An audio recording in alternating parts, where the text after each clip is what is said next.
அருள்மிகு ஸ்ரீ மீனாட்சி அம்மன் தேவஸ்தான ஏற்பாட்டில் சிறப்பாக நடந்தேறிய 9 நாள் கொலு பூஜைக்கு பின்னர் இன்றிரவு விஜயதசமி விழா மிக சிறப்பாக ஆயிரக்கணக்கான பக்தர்களின் வருகையில் நடத்தப்பட்டது.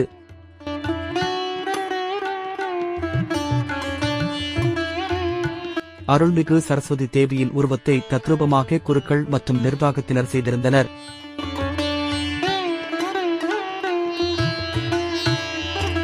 இதில் கலந்து கொண்ட பக்தர்கள் சரஸ்வதியின் ஆசி பெற்று சென்றனர்.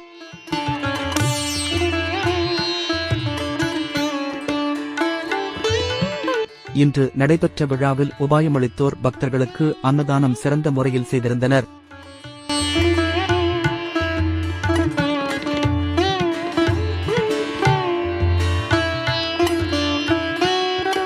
கோவில் தேவஸ்தானம் தலைவர் திரு முவ கலைமணி அவர்கள் இந்த ஏற்பாட்டினை சிறந்த முறையில் செய்திருந்தது குறிப்பிடத்தக்கது.